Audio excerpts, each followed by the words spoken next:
hablamos ya de acromegalia, ¿no? Bien.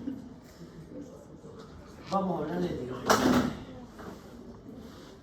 Exclusivamente en este primer tema, yo le rogaría que tomen un poco de atención porque de aquí es donde va a depender exclusivamente qué es lo que nosotros o cómo vamos a comprender cómo funciona esta glándula tiroides. Dentro de lo que es la anatomía, que ustedes puedan ver, que puedan analizarla, dónde es donde se encuentra, por ejemplo, no pesa más de 20 gramos, está unido a estos dos lóbulos que ustedes ven acá de cada uno de ellos por un istmo, que es como si fuera un puente dentro de ellos y le da la forma de una H, prácticamente. Ante esta situación, está por debajo y por delante de lo que vienen a ser los cartílagos narices. Cada uno de estos lóbulos va a tener lo que se conoce la composición de los mismos, que son los acinos, o los folículos tiroideos. Los folículos tiroideos son los que van a contener lo que son las células que van a formar estas hormonas, principalmente la T3 y la T4, la tirosina y la triiodotironina, que serían las dos que van a llegar a esto. De aquí entonces,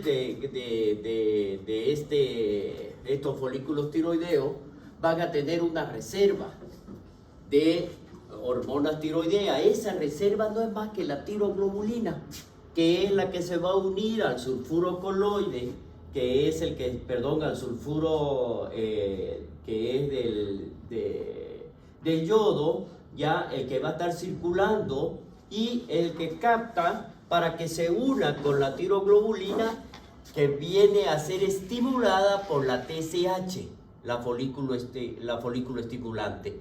Una vez que llega ahí, se va a unir y sufre un proceso como lo que vamos a analizar ahora. Ese proceso de transformación que va a existir lo vamos a conocer como organificación, porque ingresa el sulfuro o el yoduro, ingresa para unirse y en la organificación, una vez que está dentro. Luego sufre dos procesos más. Uno que es la deyodación, si quieren llamarlo así, o la proteólisis, que va a sufrir dentro de ello para transformarse en dos prehormonas, le vamos a conocer, el MIC y el DI. DI y MIC, y MIC, que serían la tirosina, que es el precursor de la tirosina, y la diyodotironina, que es el precursor del triyodotironina. Luego de ahí viene otra perosidación. Se lo voy a dar paso por paso de cada uno de ellos.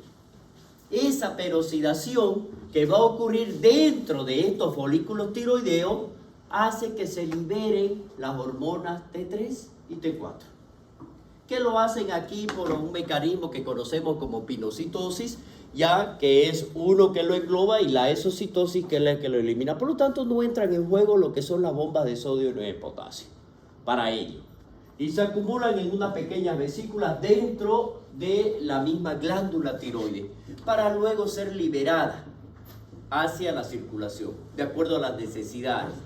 Por lo tanto, es muy importante que nosotros tengamos en cuenta lo que viene a ser la irrigación, tanto la llegada de sangre como la que recibe o la que sale de ella a través de las venas.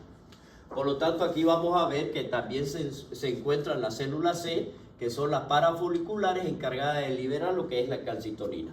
Además de eso, no se olviden que en la glándula tiroides tenemos 4 glándulas parotiroideas, que vendrían a ser las paratiroides, que se encuentran en ambos polos.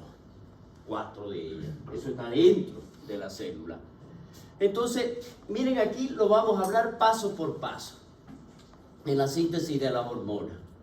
Para esto va a depender, y voy a hacerle un esquema para que ustedes lo puedan y se puedan manejar en base a ello.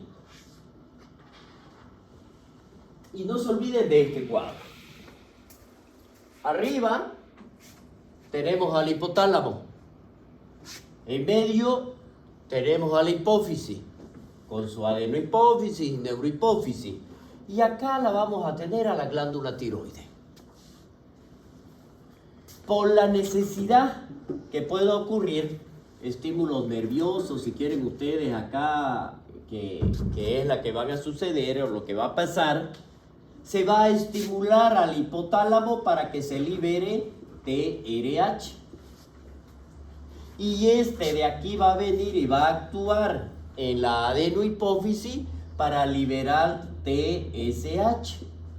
La TSH viene, miren aquí, a la glándula tiroides, que es la que se va a unir a través de unos receptores especiales que se encuentran en los folículos tiroideos para poderla captar. Si no la reconoce, la deja que pase. Y ahí es donde viene la resistencia, ¿ya? Entonces, ¿qué es lo que va a pasar aquí? Una vez que llega aquí, estimula a los folículos tiroideos para que se abran las bombas de sodio y potasio y pueda ingresar. ¿A quién estaba circulando? El yoduro, o si quieren ustedes, el yodo. Endógeno y exógeno, que son como nosotros lo vamos a obtener. Una vez que este ingresa acá, se va a unir en el folículo tiroideo, que es lo que le voy a explicar ahí después.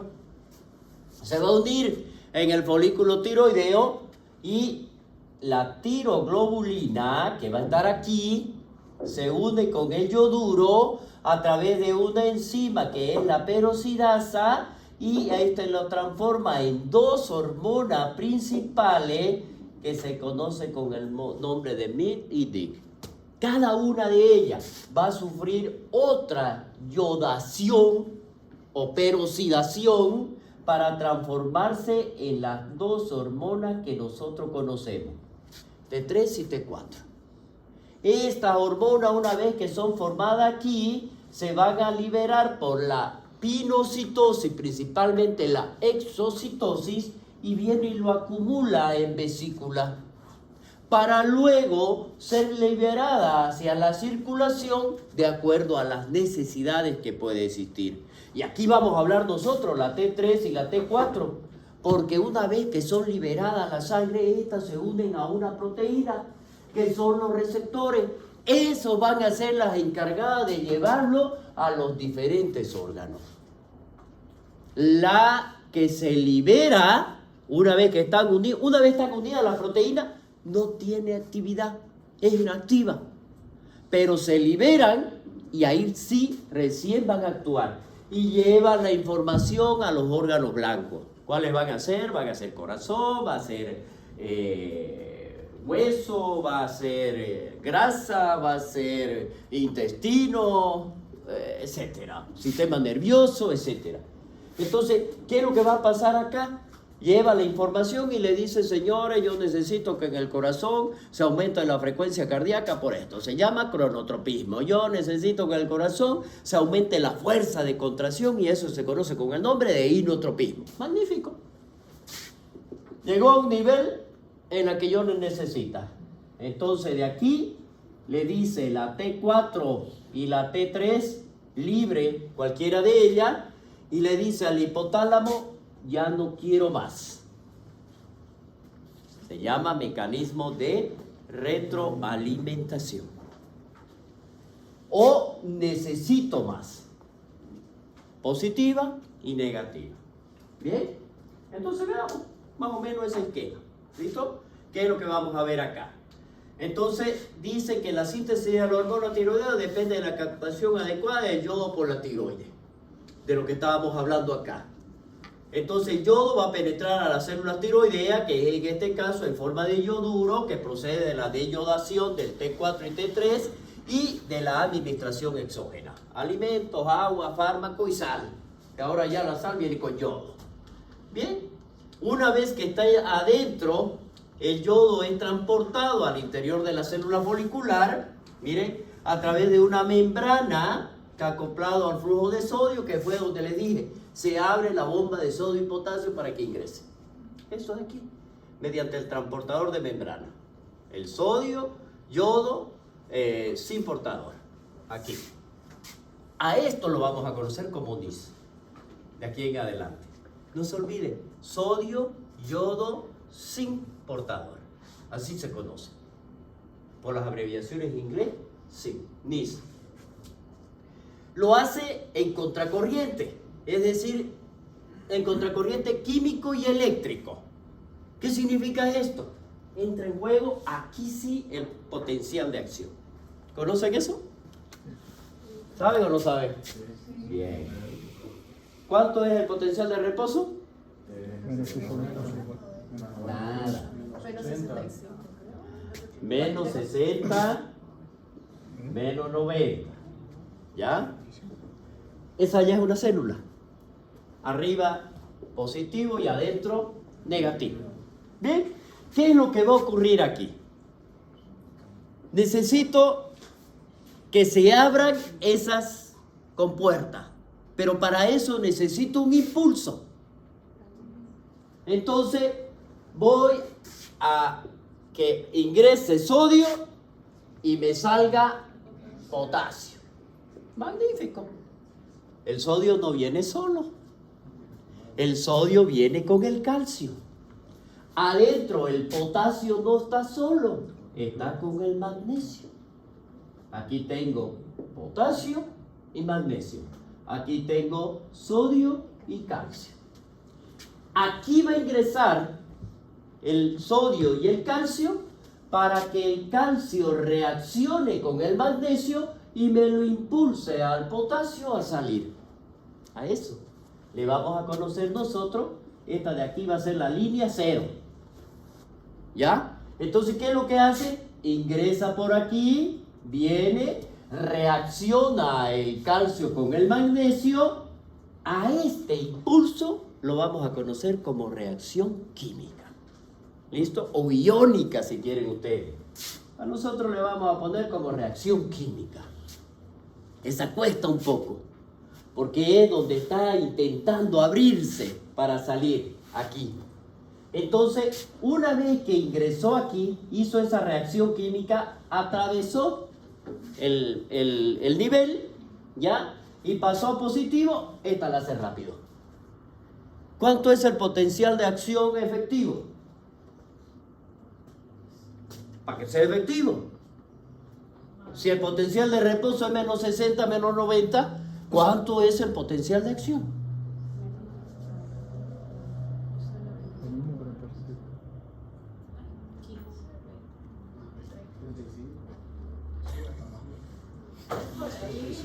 Para que sea efectivo, más 10, más 20. Si no llega a eso, no es efectivo. Por lo tanto, el impulso es débil. Y mi acción y mi efecto va a ser débil. A ese ingreso de aquí, a esto de acá, lo voy a conocer como despolarización. Esta reacción de aquí a acá, como fue rápida y fue como resultado de, se llama reacción eléctrica. Miren, ese es el potencial. Como ya todo lo que salió rápido, salió difícil, pero lo que va a entrar aquí va a ser fácil. Por lo tanto, todo lo que salió tiene que volver a entrar y lo que entró tiene que volver a salir. A esa, como esta de aquí, ya no necesita fuerza, la caída es rápido. Es así. A esto lo vamos a conocer como repolarización, porque esto volvió a ser como era antes. Positivo y negativo. Eso se llama repolarización. Bueno, y esto ya sucede cada vez, ¿no? Y eso sucede en todo mecanismo donde ustedes vean una bomba de sodio y potasio. Para que se genere un impulso eléctrico tiene que suceder eso. Ese es el potencial de acción y potencial de membrana, como quieran llamarlo. ¿Ya? Eso es lo que ocurre. Y eso es lo que vamos a hacer nosotros acá para que se pueda liberar. Si no, no se libera. Y son esas dos reacciones. Es decir, mediante el transporte activo que consume energía, para que pueda ingresar y se una a ello. Una vez que ya la hormona aquí ingresó, se tiene que oxidar. ¿ya? Y a esa oxidación lo vamos a conocer como organificación, que es esta parte de aquí, ¿ya? Esto, ¿quién es el que lo va a realizar? Es la peroxidasa tiroidea. TPO, ojo, miren ustedes, guárdense este TPO, la peroxidasa tiroidea, guárdenselo, porque ese va a ser el responsable posteriormente cuando nosotros querramos hacer algún tipo de tratamiento, saber dónde vamos a ir o cuando querramos identificar algo de esta patología,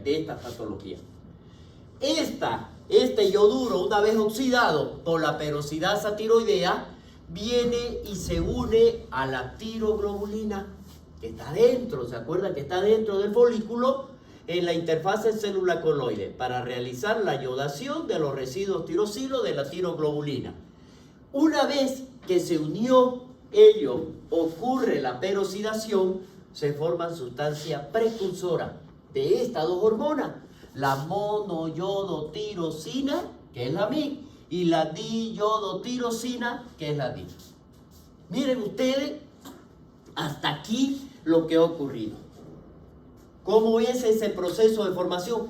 Esto es muy importante que nosotros conozcamos cada uno de los procesos, porque para decir dónde tengo que ir en caso de un hipertiroidismo, dónde tengo que ir para impedirlo que se forme la hormona. Entonces, miren ustedes, la peroxidasa, una vez que ya se es catalizada, se acopla a las dos hormonas, prehormonas formadas, la mono y la D. ¿Para qué? Para formar las últimas dos, T3 y T4. Es decir, la triyodotironina y la tirosina. T3, T4. Esta es la enzima, la peroxidasa. Acuérdense, vendría a ser la enzima más importante para la formación de estas hormonas, al ser fundamental en la organificación y en la síntesis de T4 y de T3.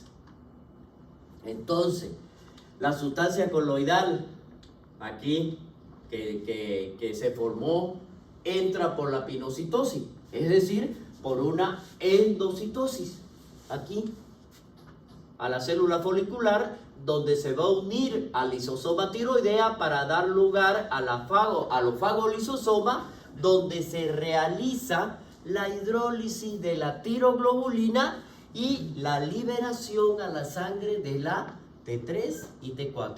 Entonces, ¿de dónde deriva la tiroglobulina? De la hidrólisis que está sufriendo esta misma cuando se estaba formando la T4 y la T3. Porque ellas no se habían liberado antes. La tiroglobulina no se liberó en ningún momento y se mantenía hasta su formación de la T4. Cuando se va a liberar a la circulación es donde se produce esta hidrólisis. Se queda la tiroglobulina, y por eso lo dice al inicio, se queda la tiroglobulina y se libera T3 y T4. Bien, el transporte metabólico, entonces lo que realiza la tiroides vendría a ser la única fuente en T4 endógena, pero se produce en un 20% de T3. La formación extraglandular o la monodesyodación de T4 es la responsable del 80% de los niveles sanguíneos de T3, que posee una potencia metabólica 3 veces superior a la T4, y va a ser la responsable de la mayor acción de los tejidos orgánicos. La T4 tiene una vida media de 7 días, mientras que la T3 es de 18 horas. La T4 y la T3 se unen a la proteína de la sangre. Estos se van a unir en orden creciente de intensidad a la globulina fijadora. Ojo, la globulina fijadora de hormonas tiroideas. Ojo aquí, el TBG. Esta globulina, que es la que viene y la fija a las hormonas tiroideas, y las transternitinas, que son las prealbúminas, y a la albúmina, cuando están unidas, no tienen acción. Por eso dice, las hormonas se van a encontrar en un equilibrio reversible con sus proteínas transportadoras, esta de acá, ya estando mayor parte de las hormonas ligadas ligada, unida, y una pequeña proporción libre, que es la que va a actuar. Y por lo tanto, cada una de ellas se va a ir liberando de acuerdo a las necesidades. Si eso es lo que va a suceder, entonces, cuando existen alteraciones en las concentraciones de la proteína fijadora, ya, en este caso, pueden existir alteraciones en la cantidad total de las hormonas tiroideas, pero no en la concentración libre, y por lo tanto estas se van a mantener intactas y la hormona liberadora, la TSH, se mantiene normal, porque yo la tengo intacta, no subió nada, y ella es la que se va a estimular, se va a liberar de acuerdo a las necesidades. Miren ustedes entonces, cuando nosotros, ¿a qué vamos a conocer como hipertirocinemia eutiroidea? En la que T4 total está elevada, manteniéndose la T4 libre normal. ¡Oh! Miren los términos que estamos utilizando. No, es que si la están siguiendo, está fácil, ¿ya? Entonces, si nosotros tenemos esto de aquí, vamos a tener que entre las causas de ella, de la elevación de la concentración de la proteína fijadora, así como las mutaciones de la misma y de la albúmina, que son las proteínas que la van a contener, pueden haber, es decir, pueden existir mutaciones. ¿De quién? Del receptor de la misma, porque la proteína esta, la albúmina y la globulina, son receptores. Por lo tanto, pueden sufrir mutaciones. Y cuando sufren mutaciones, no reconocen a la hormona. Y por lo tanto, queda libre. Entonces yo voy a tener una hipertirocinemia en sangre, porque está circulando, no ven que no está libre, pero con TSH normal. Eso es uno. Ahora, miren ustedes aquí, existen dos tipos de receptores nucleares de la hormona tiroidea: el TR-alfa y el TR-beta. El primero lo vamos a ver nosotros en el cerebro, el riñón, gónada, corazón y músculo esquelético. El TR-beta lo vamos a ver en la hipófisis y en el hígado, predominantemente. Por lo tanto, miren ustedes, los receptores de T3 son 10 a 15 veces mayor que los de T4. Por lo tanto, esto nos explica la potencia que tiene T3. Y eso es las acciones que vamos a ver nosotros, hoy ya creo que ya se los mostré, en corazón, músculo, intestino, grasa, en cada una de ellas. Aquí entonces las hormonas tiroideas, ¿dónde se van a metabolizar? Ojo, el 70% de esto por la deyodación de sus átomos. Y quedan como yoduro. La deyodación tiroidea viene a ser responsable ¿de quién? De la activación de T4 en T3. Miren ustedes, ¿dónde? En los otros órganos periféricos donde van a ir a actuar, así como la inactivación de la T4 en T3 reversa, que nosotros lo vamos a ver de cada uno y que va a sufrir este metabolismo de descomposición de T3 a T2 para luego quedar libre. Eso es lo que va a suceder aquí. Si nosotros vemos cómo es que se va a regular esta función tiroidea, primero dos mecanismos fundamentales. El mecanismo supratiroideo, que es mediado por la TSH hipoficiaria, y el segundo por el mecanismo intratiroideo, es decir, que va a depender de los cambios de yodo orgánico glandular. La secreción de la TSH depende de dos mecanismos opuestos por las células tiroideas. ¿Cuáles van a ser esos mecanismos opuestos de ella? Uno, la TRH hipotalámica, ¿no es verdad? Que se encarga de la estimulación ¿de quién? De la TSH hipoficiaria. Entonces la TRH en el hipotálamo estimula la TSH en la hipófisis, mientras que las hormonas inhiben la liberación de estas dos hormonas por el mecanismo que hemos conocido, retroalimentación, o positiva o negativa, de acuerdo a las necesidades. Esta regulación entonces que es negativa, ¿dónde se va a producir específicamente? Sobre las células tirotróficas. Es decir, las células tirotróficas, ¿dónde se encuentran? ¿Cuáles van a ser esas células tirotróficas? Las que están en el cerebro, en el hipotálamo, la TRH, y en la hipófisis, la TSH. Eso es lo que va a ocurrir aquí. Entonces, si nosotros vemos eso y de cada uno, vendrían a ser entonces la regulación principal que van a tener sobre estas células tirotróficas y sobre la secreción de la TRH, vendría a ser el responsable principal de la acción a nivel hipofisiario. ¿Quién? La T3, que es ¿cuántas veces mayor? 10 a 15 veces superior que la T4. Bien, hay hormonas que van a inhibir la secreción. Miren, los glucocorticoides, la somatostatina y la dopamina inhiben la secreción de la TSH, mientras que los estrógenos aumentan la respuesta a la TRH. Ojo, no directamente.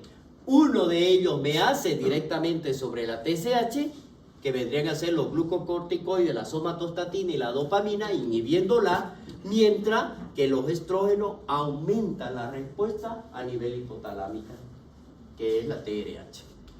Entonces, el déficit de yodo aumenta la vascularización de la tiroides. Ojo con eso. Miren, el déficit de yodo aumenta la vascularización de la tiroides y la expresión del NIS. ¿Se acuerdan? Y entonces, ¿qué hace? Estimula la captación de yodo. Si nosotros estimula la captación, por lo tanto, tiene que buscar de dónde conseguirla porque está estimulándose. Entonces, el exceso de yodo, ¿qué va a producir? La inhibición transitoria de la producción de las hormonas tiroideas. Después lo vamos a ver esto más de cerca. Inhibición transitoria de la producción de las hormonas tiroideas. Ese es el efecto de Ward-Chaikov. ¿Qué significa esto? Miren, y eso es lo que puede ocurrir cuando nosotros damos yodo 131 para el tratamiento de los pacientes con hipertiroidismo. Puedo tener estos dos efectos, que es a lo que yo le temo. No le tengo miedo, pero sí le temo. Uno, que es este efecto. Me lo va a bloquear y me va a dejar hipotiroideo. Puede ser transitorio o puede ser definitivo. Y el otro es el HOT, va a ser. Y ahí sí voy a tener una tormenta tiroidea porque la voy a estimular, porque ellos ya están tan hipersensibles, los receptores, que me lo captan todo el yodo que puede haber. Entonces me va a provocar este efecto mayor. Y al provocarme ese efecto mayor, yo voy a tener este efecto. Esos son los dos. El otro, entonces, en la tiroides sana, que puede ser más duradero en sujetos que tienen autoinmunidad tiroidea. Bien, bueno, eso es lo que hemos hablado. Todo. De cada uno. Eso es para que lo tengan. Sobre eso que hemos hablado, es que viene la patología. Y dentro de esa patología, vamos a hablar una que es importantísima: el hipotiroidismo. Esta clase la vamos a pasar con eso.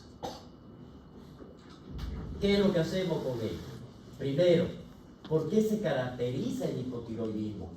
Existe principalmente un déficit de lo que es la secreción de las hormonas tiroideas, que van a provocar alteraciones orgánicas a nivel, pueden ser orgánicas o funcionales del tiroides, o por un déficit del estímulo de la TSH. ¿Dónde se encuentra la TSH? Arriba. O puede ser directamente en la glándula tiroides. Ojo, aquí ya me está dando las pautas de dos lugares en los cuales puede llegar. El hipotiroidismo entonces vendría a ser frecuente, principalmente en la mujer, y la edad es más o menos la incidencia que se tiene cerca de los 60, y la prevalencia va aumentando con la edad. ¿Ya? Si nosotros vemos la etiología de la misma, ya las causas del hipotiroidismo, lo vamos a dividir en dos, primario y secundario. El primario en este caso son los autoinmunitarios. Dentro de eso vamos a tener una tiroiditis Hashimoto, es decir, aquí, ¿qué es lo que hace principalmente la tiroiditis? Se lo voy a explicar ahora para no explicárselo después. ¿Ya? La tiroiditis es un proceso inflamatorio. Hagan de cuenta de que esta es la tiroide y hay un proceso inflamatorio provocado autoinmunitaria, si quieren ustedes, viral o bacteriana, porque puede ser infecciosa, y me causa un proceso inflamatorio a este nivel. ¿Cuál es la evolución que va a tener este proceso inflamatorio? Pues la misma cascada. Me va a provocar a nivel del daño endotelial, el daño endotelial me va a provocar también un daño celular, y ese daño celular me va a provocar la destrucción de ello. Y al provocar la destrucción, porque no es en un solo lugar, es en toda, me va a provocar la liberación de las hormonas que estaban contenidas. Acuérdense del proceso que hemos hablado. ¿Cómo fue que se formó y dónde están acumuladas? Por lo tanto, estas hormonas se salen todas a la circulación. ¿Y aquí qué queda? Nada. Pero si nosotros por casualidad le hacemos una gamografía en ese momento cuando está ocurriendo la destrucción, seguro que yo voy a tener una hipercaptación de la glándula. Pero si dejo pasar el tiempo, 1, 2, 3 días, le hago una gamografía acá y acá no tengo nada, porque no hay quien me lo capte, o al yodo o al pertecnesiato, cualquiera de ellos, no hay. Por lo tanto, no voy a ver la glándula. Y si yo le hago una prueba de sangre, voy a tener, ojo, miren aquí, está liberada la hormona tiroidea. Entonces, ¿a qué me le está diciendo a la hipófisis y qué, a la hipotálamo, y qué me le dice a la hipófisis? Párele, dice, ya no más. Entonces, si yo le saco sangre, ¿cómo va a estar mi TSH? Eso, TSH disminuida. ¿Cómo va a estar T3 y T4? Aumentadas. Por lo tanto, tengo un hipertiroidismo provocado por una tiroiditis. Ya, eso es uno de ellos. La iatrogénica, el tratamiento con yodo, la tiroidectomía total o subtotal, radiaciones, fármacos, exceso de yodo, como lo hemos hablado nosotros ya. Si nosotros seguimos el hipotiroidismo congénito por una ausencia o ectopía de la glándula, o una dishormonogénesis o mutación del gen de la TSH y el receptor, es decir, ¿se acuerdan qué fue lo que le dije aquí? ¿Qué pasaba con la TSH? Una vez que se libera, ¿quién iba a tener que estar acá? Un receptor, pues, para que lo reconozca, ¿no es verdad? Y lo puede introducir. Si no, no hay. Eso es lo que va a ocurrir aquí. Entonces voy a tener un hipotiroidismo. La deficiencia de yodo, trastornos infiltrativos como la amiloidosis, sarcoidosis, ya, o la tiroiditis de Rieder. Aquí, si hablamos nosotros de la tiroiditis de Rieder, ¿qué es lo que va a ocurrir? Es como si existiera una fibrosis, el tejido parenquimatoso es cambiado por tejido fibrótico, por lo tanto no hay glándula. Eso lo vamos a ver también. La expresión excesiva de la deiodinasa, tipo 3 en la hemangiomas infantiles. Los transitorios, la tiroiditis asintomática por la puberal, la subaguda, interrupción del tratamiento suprafisiológico, tras la administración de yodo 131 de la tiroidectomía subtotal por la enfermedad de Gray. La enfermedad de Gray es un hipertiroidismo con un bocio difuso donde es provocada por estos anticuerpos. Secundaria, el hipopituitarismo. Cuando hablamos de hipopituitarismo, no se olviden, hablamos de la disminución de la secreción de las hormonas hipofisiarias y hipotalámicas, que puede ser por tumores, hace tanto que hemos hablado ya de eso, cirugía, tumores, irradiación, déficit o inactividad aislada de la TSH, tratamiento con besaroteno, enfermedades hipotalámicas como tumores, etc. Si nosotros vemos esto, las causas de la tiroidea, el hipotiroidismo primario, representan más del 95% de los casos. El hipotiroidismo por tiroiditis autoinmunitaria es la forma más común en el adulto. Y las causas más frecuentes de hipotiroidismo congénito son la disginesia tiroidea, que puede ser por ausencia o ectopía, que representa un 90%, seguida de la dishormonogénesis, bloqueo de los procesos, y la secreción hormonal, un 10 al 20%. ¿Cuáles van a ser las manifestaciones clínicas en el adulto? Esta es lo que nosotros tendríamos que ver. En el comienzo, como tiene un cuadro clínico de comienzo insidioso, lento, puede ser durante mucho tiempo que nosotros no tenga una expresión clínica clara de la misma y sea atenuada, y lo cual ya puede dificultar la sospecha clínica. Y el signo más llamativo de esto es que la piel se encuentra como edematizada, ¿ya? Tumefacta. A eso lo vamos a conocer como mixedema del adulto. ¿Por qué? Porque si nosotros presionamos, no se forma godel. ¿Cómo se da el mixedema? En los casos de hipertiroidismo o hipotiroidismo, por el acúmulo de glucocorticoides que van a existir principalmente del ácido hialurónico que ingresa a los espacios intersticiales de la piel y tejido celular subcutáneo, y por lo tanto no le da lugar a que se desplace. Y eso es el mixedema. Y vamos a ver que puede ser a nivel de la fase como puede ser pretibial también, ¿ya? Y eso lo vamos a lograr ver nosotros, que se distingue del edema común porque la presión digital no deja huella. La piel está seca, dura, escamosa, es pálida, amarillenta, hay anemia, vasoconstricción, hay hipercarotenemia asociada, es como si se estuviera descamando, tiene una voz ronca, áspera por la infiltración mucoide de la lengua y la laringe, de los mucopolisacáridos, es decir, de los glucos también. Dentro de lo mismo, principalmente el ácido hialurónico. El cabello, la ceja, la pestaña y los pelos corporales se vuelven secos, gruesos y frágiles y tienden a caerse. La manifestación clínica por sistema: en el aparato circulatorio hay disminución del gasto cardíaco, vasoconstricción periférica, derrame pericárdico y pleural, dilatación del miocardio. En el aparato digestivo hay macroglosia, hay estreñimiento, aumento de peso, acloriria, anemia. En el sistema nervioso central hay lentitud del habla, hipodinamia, indiferencia por el entorno, falta de concentración y memoria, somnolencia. Y en el sistema endocrino hay una hipertrofia y una hiperplasia de las células tirotróficas, que es la hipofisiaria, ¿no? A veces hay hiperprolactinemia y galactorrea y hay disminución de la libido. Si nosotros vemos los síntomas y los signos del hipotiroidismo, lo que hemos hablado nosotros, están acomodados en orden de frecuencia. Eso para que ustedes lo puedan analizar, y aquí la representación gráfica de los mismos, ¿ya?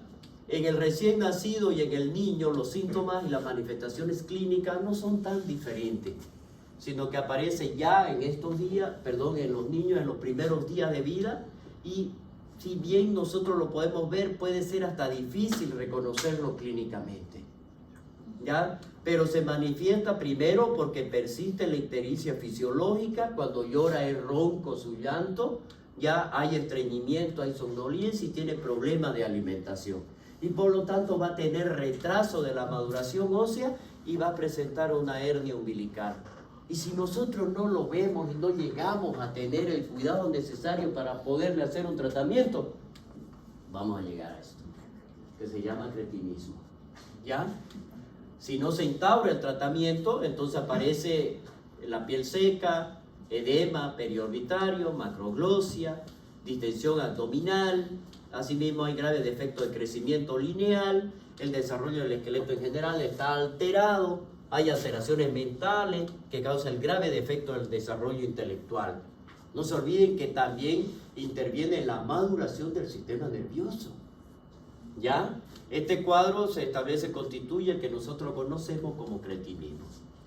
¿Cuál es el diagnóstico que nosotros vamos a hacer del hipotiroidismo? Principalmente, dado por la especificidad de los síntomas, el diagnóstico va a depender de las determinaciones del laboratorio.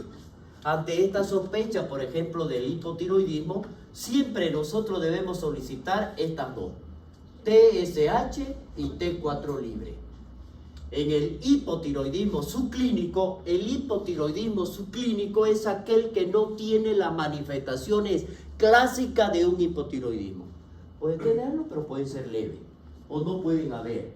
Pero cuando hacemos nosotros el estudio de laboratorio, si es hipotiroidismo le está diciendo, señores, hasta aquí estoy bajo. Entonces, produzca. Voy a tener TSH alto, ¿no es verdad? Y T3 y T4 bajo. Bien, en el subclínico miren lo que hay. Dentro de ello, TSH alta, T4 libre, puede estar normal, y T4 y T3 libre, normal. Pero ya la TSH está alta. No tiene relación con esta de acá. Debería estar normal, ¿no es verdad? Pero ya está alta. Por lo tanto, es subclínico. El otro es el primario. ¿Qué es lo que voy a tener yo? La TSH está alta y la T4, miren, está baja juntamente con la T3. Ese es el primario. ¿Cuándo dice que es hipotiroidismo primario? Cuando me afecta a las glándulas endocrinas.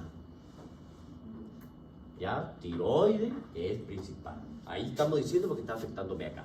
Y el central. ¿Cuál es el hipotiroidismo secundario o central? La TSH está baja o puede estar normal, pero las dos hormonas, la T4 y la T3 libre, están bajas.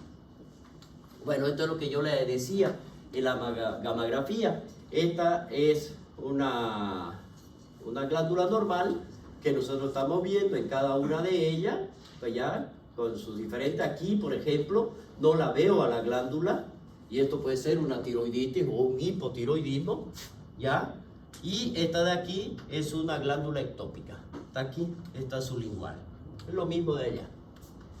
¿Ya? La valoración del hipotiroidismo, aquí nosotros tenemos que ver cómo vamos a evaluarlo. Vamos a hacer la determinación de los anticuerpos. Primero de anticuerpos, los anti-TPO, le dije no se olviden del TPO, ¿ya? Y los anti-tiroglobulinas. Son los dos anticuerpos que nosotros tenemos que evaluar. Después lo vamos a ver acá, ¿ya? ¿Es útil para qué? Para hacer un diagnóstico diferencial. Miren, ya que si estos de aquí nos salen positivos, nos van a decir que estamos frente a una tiroiditis autoinmunitario en el 90 al 100% de los casos. Positivo. Ahí podría ser una de Hashimoto, como dice su compañero. Entonces, ¿cuál sería la cuantificación de la TSH? Si está elevada, la cuantificación de T4 libre, si vamos a ver nosotros, aquí tenemos elevada, entonces si está elevada, cuantificamos la T4 libre. Si esta está normal, estamos en un hipotiroidismo leve. Y de esta manera vamos a ver y vamos a hacer la otra evaluación de los anticuerpos anti-TPO, tanto si me sale positivo, si es sintomático o asintomático. Si es sintomático, le hago tratamiento con tiroxina, que es la levotiroxina la que utilizamos. Pero si no es sintomático, simplemente lo evalúo. Ahora, si está baja, estoy bajo un hipotiroidismo primario. Le hago las valoraciones, el anti-TPO, si es positivo, hipotiroidismo autoinmunitario, y le doy tratamiento. Si el anti-TPO es negativo, descartamos otra causa de hipotiroidismo. Si cuando hacemos la clasificación de la TSH es normal, entonces, y sospechamos de una enfermedad hipofisiaria, si esta no tiene, no se realizan pruebas adicionales, pero si hay, hacemos la cuantificación de la T4 libre. Si esta está normal, no se realizan pruebas, y si está baja, descartamos los efectos farmacológicos, un síndrome eutiroideo enfermo, y valoramos la función de lo que viene a ser la adenohipófisis. Los métodos complementarios, otra prueba de laboratorio. La creatinfosfoquinasa va a estar aumentada, los lactatos de hidrogenasa, el colesterol y triglicéridos y el hemograma. Siempre vamos a tener una anemia normocítica o macrocítica. Y el electrocardiograma, que es lo que vamos a ver, la bradicardia, o la disminución de la amplitud del QRS y los niveles de la onda T, que son los supradesniveles. En el recién nacido, en el congénito, tenemos que hacer un cribado neonatal universal del hipotiroidismo. Y aquí vamos a ver, ¿no?, que ya desde mucho tiempo atrás ya se realizan estas pruebas o este Sistema Nacional de Salud, en el cual indica la relevancia diagnóstica que se debe realizar. Debe ser precoz para que instauremos un tratamiento adecuado. Y en todas las clínicas, hospitales, centros de primero o segundo nivel, se le exige realizar las pruebas de laboratorio o el cribado neonatal de recién nacido para hacer tratamiento en caso de que exista un hipotiroidismo congénito, para no llegar al cretinismo. La gammagrafía y la ecografía no están indicadas en este caso. En cambio, en la hipofunción tiroidea del recién nacido y del niño pueden aportar información sobre posibles localizaciones ectópicas. ¿Qué es lo que vemos? Aquí simplemente es un recuento de lo que hemos hecho y lo que hemos podido hablar sobre esto y las características mismas. ¿Qué es el diagnóstico diferencial que debemos hacer nosotros? Podemos confundirlo con el síndrome nefrótico de algunos procesos hematológicos. Un bocio asimétrico en la tiroiditis de Hashimoto se puede confundir con bocios multinodulares o con carcinoma de tiroides, en los que los anticuerpos tiroideos también pueden pasar desapercibidos. Y el tratamiento, primero la administración ininterrumpida con dosis de hormonas tiroideas, preparado de elección es la levotiroxina, y la dosis promedio de llevar a los pacientes para que lleguen al eutiroidismo es de 100 a 150 una vez al día. Y eso lo vamos a ir nosotros 30 minutos antes del desayuno, lo vamos a ir ya graduando hasta llegar a la dosis correcta, ¿no? Y si ya es un paciente de edad avanzada, por ejemplo, en los que tienen cardiopatía isquémica, debemos iniciar con dosis mucho más bajas todavía, con 25.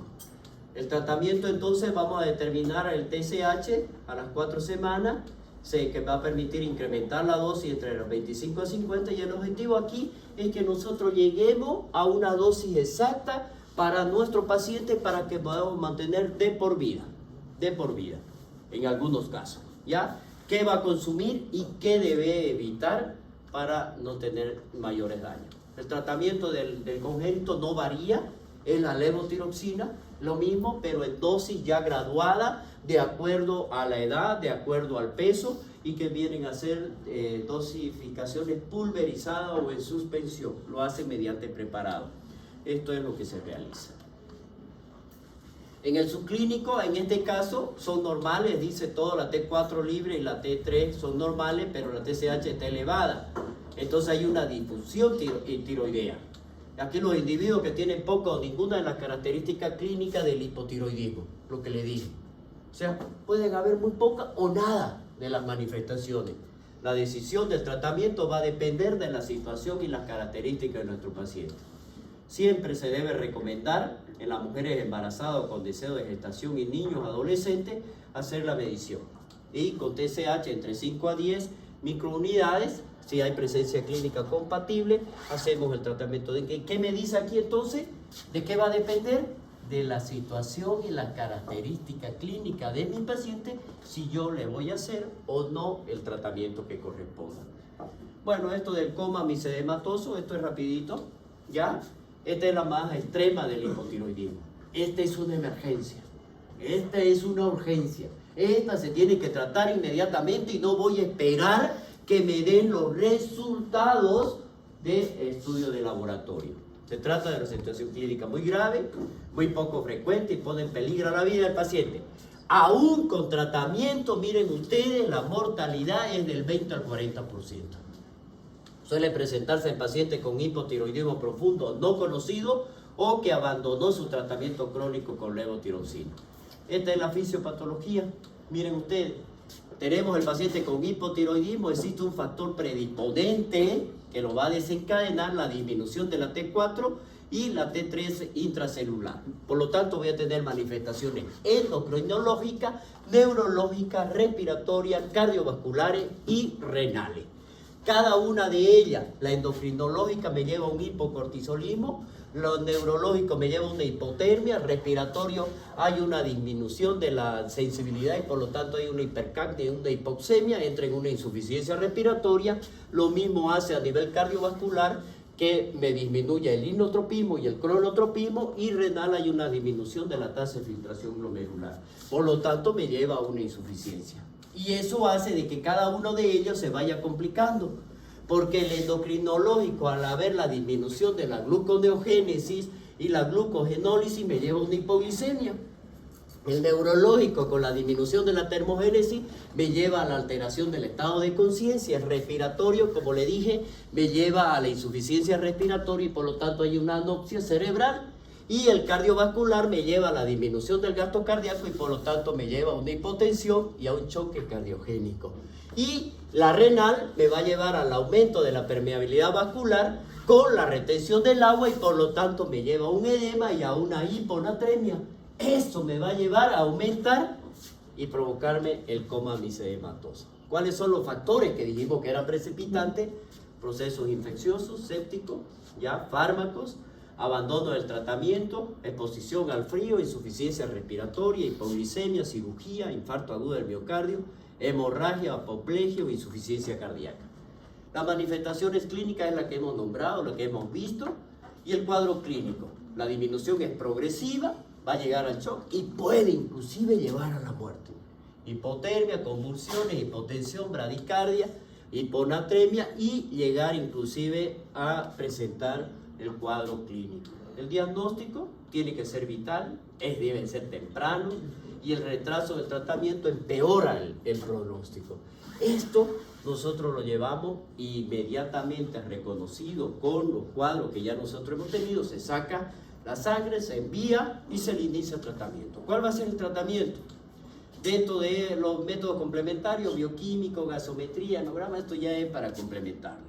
Ya la radiografía, para ver qué es las complicaciones de los 4 niveles. Tratamiento inmediato. Cuando haya tomado los exámenes del laboratorio, el objetivo es iniciar la preservación.